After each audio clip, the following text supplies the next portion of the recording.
নমস্কার বন্ধুরা, আপনাদের সবাইকে ডিজিটাল সার্ভিস বাংলাতে স্বাগত। ভিডিওতে আমরা জানাবো কৃষক বন্ধু 2026 এর জুলাই মাসে ভেরিফিকেশন ফর্ম কিভাবে ডাউনলোড করবেন এবং কেন এই ফর্ম গুরুত্বপূর্ণ এবং কিভাবে সঠিকভাবে পূরণ করবেন।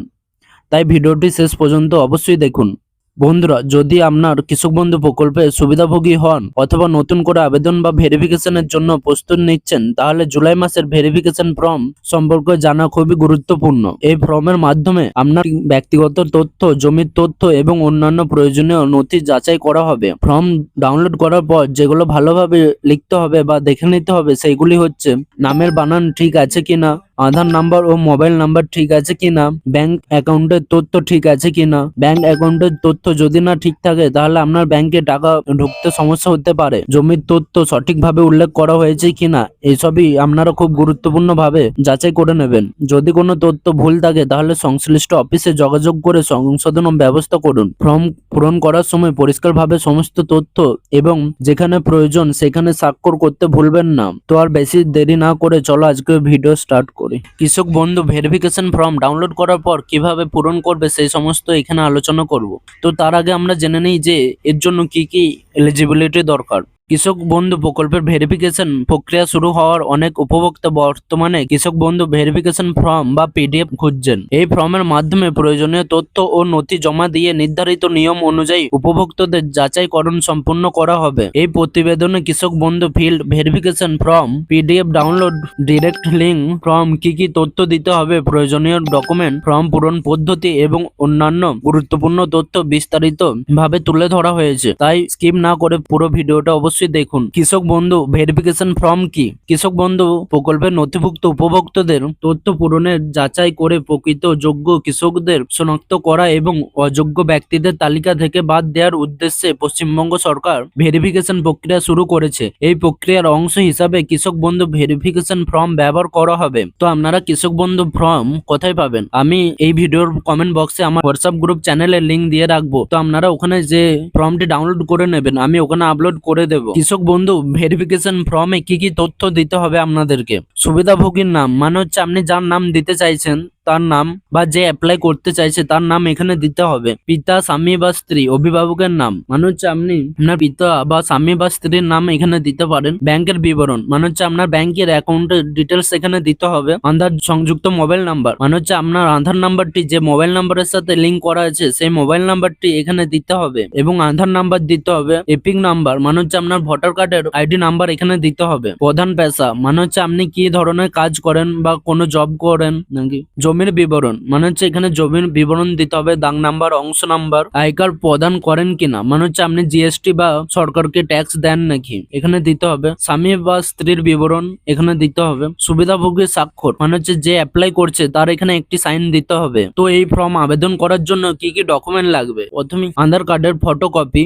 স্বামী স্ত্রীর আধার কার্ডের ফটোকপি, ভোটার আইডি কার্ডের ফটোকপি, ব্যাংকের পাসবইয়ের প্রথম পাতার ফটোকপি, জমির রেকর্ডের কপি, প্রয়োজন হলে জমির দখল সংক্রান্ত প্রাসঙ্গিক নথি, কৃষক বন্ধু রেকর্ডে থাকা তথ্যের সঙ্গে মিল থাকা অন্যান্য প্রয়োজনীয় নথি। কিভাবে কৃষক বন্ধু ভেরিফিকেশন ফর্ম পূরণ করবেন, তো আমি এটা করে লিখিয়ে দেখিয়ে দেবো যে কিভাবে করতে হবে, এবং তার আগে আমি জানিয়ে দিচ্ছি যে কি কি লাগবে এবং কিভাবে করতে হবে। কৃষক বন্ধু ভেরিফিকেশন ফর্ম আবেদনকারীর ব্যক্তিগত তথ্য, ব্যাংকের বিবরণ এবং জমির তথ্য এবং অন্যান্য প্রয়োজনীয় তথ্য সঠিকভাবে পূরণ করতে হবে। ফর্মে যেসব তথ্যগুলি দিতে হবে সেগুলি হচ্ছে: সুবিধাভোগীর নাম, পিতা, স্বামী স্ত্রী বা অভিভাবকের নাম, সম্পূর্ণ ঠিকানা, মানে হচ্ছে আপনি যে জায়গায় বসবাস করেন সেই জায়গাটির নাম দিতে হবে। আপনার জেলার নাম দিতে হবে, ব্লকের নাম এবং গ্রাম পঞ্চায়েতের নাম এবং মৌজা বা গ্রামের নাম এখানে দিতে হবে। ব্যাংকের নাম ও শাখা, আইএফএসসি কোড এখানে দিতে হবে। ব্যাংক অ্যাকাউন্টের নাম্বার দিতে হবে। আধার সংযুক্ত মোবাইল নাম্বার এখানে দিতে হবে। আধার নাম্বার, এপিক নাম্বার বা ভোটার কার্ডের নাম্বার, এএসডিডি তালিকাভুক্ত কিনা। এএসডি যদি আপনারা করে থাকেন তাহলে এখানে লিখতে হবে। পিএম কিষাণ এর সুবিধাভোগী কিনা। যদি পিএম কিষাণের টাকা আপনারা পেয়ে থাকেন তাহলে এখানে সেটি দিতে হবে। প্রধান পেশা, মানে হচ্ছে আপনারা কি কাজ করেন।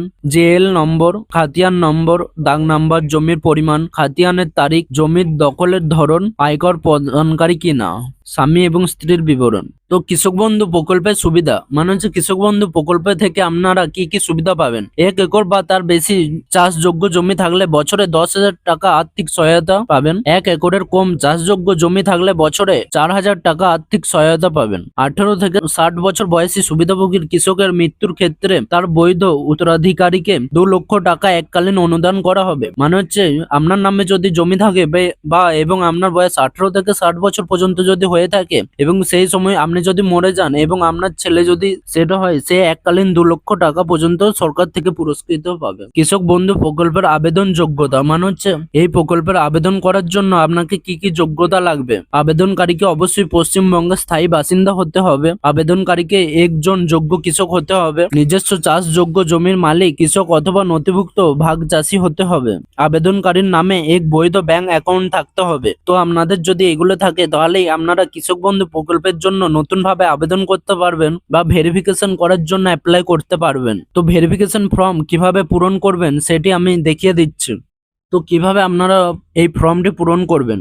এই ফর্মটির নাম হচ্ছে অ্যানেক্সিয়র 1 বা সংযোজনী 1। এখানে প্রথমে বলা হয়েছে কৃষক বন্ধুর নতুন প্রকল্পের ক্ষেত্র সমীক্ষা বা ফিল্ড ভেরিফিকেশনের জন্য যাচাইকরণ ফর্ম। তো এখানে প্রথমে বলা হয়েছে কৃষক বন্ধুর আইডি নম্বর এবং ক্রমিক সংখ্যা। এখানে আপনাদের কৃষক বন্ধুর আইডির নাম্বারটা দেবেন এবং ক্রমিক সংখ্যার নম্বরটি দেবেন। তারপর এইখানে লেখা হয়েছে যে সুবিধাভোগীর নাম মানে হচ্ছে আপনি যে ব্যক্তি এই ফর্মটা অ্যাপ্লাই করতে চাইছেন তার নামটা এখানটি লিখতে হবে। এবং এরপরে হচ্ছে পিতা, স্বামী, স্ত্রী এবং অভিভাবকের নাম মানে হচ্ছে আপনি যদি আপনার পিতা বা স্বামী বা স্ত্রীর নাম এখানে যদি দিতে চান তো এখানে তার নামটি লিখতে হবে। ঠিকানা আপনাদের পার্মানেন্ট অ্যাড্রেসটি এখানে দিতে হবে। জেলা এখানে জেলা লিখতে হবে, আপনাদের যে জেলা। ব্লকের নাম লিখতে হবে, গ্রাম পঞ্চায়েতের নাম এবং মৌজার নাম বা গ্রামের নাম এখানে লিখতে হবে। এবং এখানে সুবিধাভোগীর বিবরণটি এখানে লিখতে হবে। ব্যাংকের বিবরণ এখানে দিতে হবে, ব্যাংক ডিটেলস, ব্যাংক ও শাখার নাম এখানে দিতে হবে। IFSC কোডটি এখানে লিখতে হবে। ব্যাংক অ্যাকাউন্টের নম্বর এখানে লিখতে হবে। আধার যুক্ত মোবাইল নাম্বার এখানে দিতে হবে। আধার নম্বরটি এখানে লিখতে হবে।